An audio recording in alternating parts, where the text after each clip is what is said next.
एकता में बल होता है। बहुत समय पहले की बात है।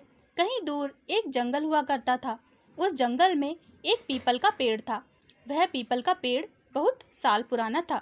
उस पीपल के पेड़ को देखकर लगता था कि उसकी उम्र करीब 100 साल होगी। जब भी कोई राहगीर उस जंगल से जाया करता था तो उस पीपल के नीचे रुककर आराम किया करता था। उस पीपल के नीचे काफ़ी ठंडा रहता था। यह गर्मी के मौसम में राहगीर को खुद की ओर खींच लिया करता था। उस पीपल के पेड़ पर कई चिड़िया अपने घोंसले में रहा करती थी। एक दिन एक कौवे ने देखा कि कोई शिकारी उस पीपल के पेड़ के पास आ रहा है।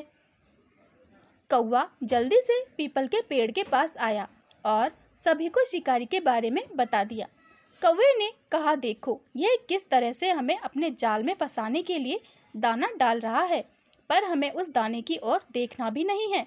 कौवे की जानकारी देने के बाद उस पीपल का कोई पक्षी भी उस दाने को खाने नहीं गया। दोपहर का समय था।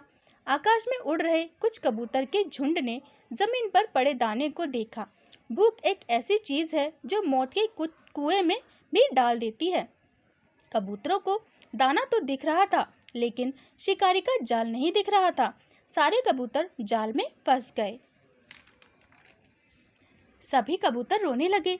कबूतर का राजा बोला, अब रोने से कुछ नहीं होने वाला, हमें एक साथ उड़ना चाहिए। हम एक साथ उड़कर इस जाल को ले उड़ते हैं।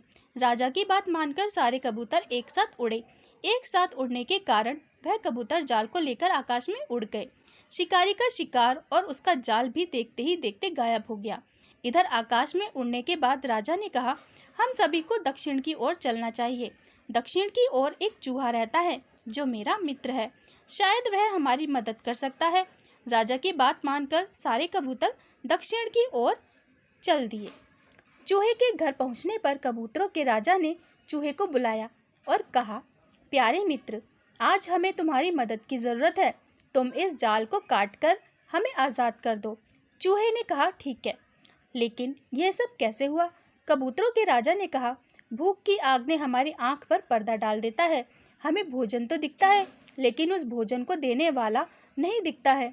वह कैसा है, यह नहीं दिखता है। चूहे ने कहा, ठीक कह रहे हो। चूहा जाल को काटना शुरू कर देता है।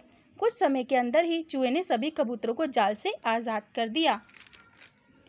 कबूतरों के राजा ने कहा, मैं तुम्हें किस मुंह से धन्यवाद कहूँ। इस पर चूहे ने कहा, एक मित्र दूसरे मित्र के काम ना आए तो वह मित्र ही क्या, और उनमें मित्रता ही क्या। सीख, हमें किसी भी काम को एक साथ करना चाहिए। एक साथ मिलकर किसी भी काम को किया जा सकता है, इसलिए एक साथ मिलकर कोई भी काम करें। कहानी पसंद आई हो तो प्लीज़ चैनल को लाइक एंड सब्सक्राइब ज़रूर करें। धन्यवाद।